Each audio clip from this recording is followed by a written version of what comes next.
जन्म कर्म च मे दिव्यम, मेरा जन्म और मेरा कर्म जो है वो दिव्य है। इस बात पर हम सभी साधकों को पूर्ण विश्वास होना चाहिए कि भगवान के जो कार्यकलाप है वो दिव्य है।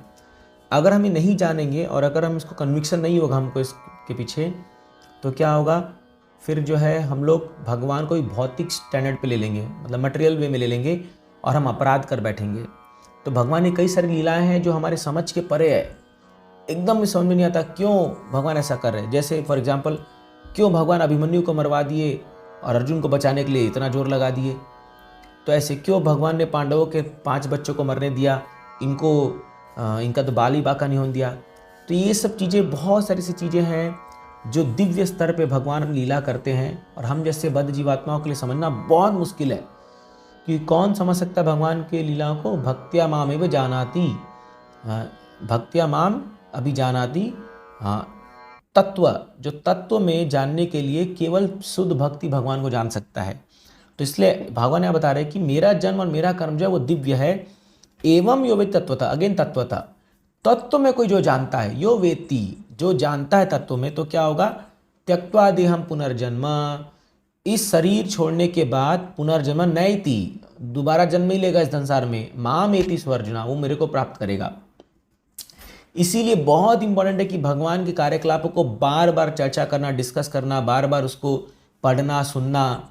तो अगर हम कन्विंस हो जाएंगे अपने जीवन के अंत तक कि भगवान, आपका जन्म, आपका नाम, ये सब दिव्य है और बाकी सब चीज़ मटेरियल है, दिस सक्सेस ऑफ लाइफ। इसलिए हम बार बार सेम चीज़ को पढ़ते रहते हैं, सेम चीज़ को हम लोग जो है पढ़ते रहते हैं, चर्चा करते रहते हैं, कीर्तन करते रहते हैं, गाते रहते हैं। क्यों? Just to get this conviction, अरे भगवान की लीला ट्रांसेंडेंटल है, भगवान की लीला दिव्य स्तर पर है। और उसके पीछे क्योंकि अनेक आचार्यों ने भगवान की एक लीला पे अनेक एंगल से उनको एक्सप्लेनेशन दिया है, कितने ग्रंथ लिखे गए हैं, मतलब हम सोच भी नहीं सकते कि कितने सारे ग्रंथ लिखे गए हैं भगवान की एक लीला को एक्सप्लेन करने के लिए। क्योंकि वो स्पिरिचुअल स्टेटस पे है, वो स्पिरिचुअल है वो लीलाएं, और हम अभी मटेरियल धरातल पर हैं, रजोगुण, तमोगुण, सत्वगुण से हम प्रभावित है। तो हम लोग चाह के भी उसको अभी पूरी तरह समझ नहीं पाएंगे। इसलिए क्या है, एवं परंपरा प्राप्तम, परंपरा में जो हमारे आचार्य ने कहा है जिस लीला को, वैसे ही देखना चाहिए। इसलिए प्रभुपाद बुक्स पढ़ना बहुत ज़रूरी है, क्योंकि जो प्रभुपाद बुक, अगर शिला प्रभुपाद नहीं होते तो सच में कृष्ण को परम भगवान मानना बहुत मुश्किल होता हम लोगों के लिए।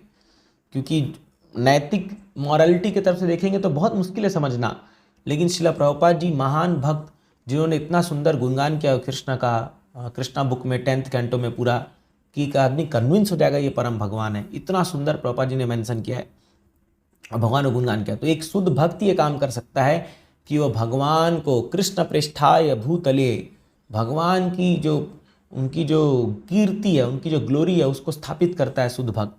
तो इसीलिए हम लोग को प्रभुपाद जी किताबों को बार बार पढ़ना चाहिए और ये बात जानना चाहिए कि जन्म कर्म च मे दिव्यम, भगवान के जन्म और कर्म दिव्य स्तर पर है। कभी भी इसको मटेरियल वे में ना ले, कभी भी अपने माइंड, कुछ चीज़ अगर हमें भी समझ में नहीं आ रही है, छोड़ दीजिए उसको।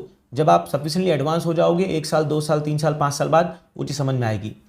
तो जरूरी नहीं कि अभी आप सब पढ़ेंगे तो आपको सब कुछ समझ में आ जाएगा। गीता भागवतम में जो नहीं समझ आ रहा, कोई बात नहीं, अगर किसी से आप पूछ सकते हैं, समझा दे तो अच्छी बात है, नहीं आ रहा तो लीव इट, छोड़ दीजिए।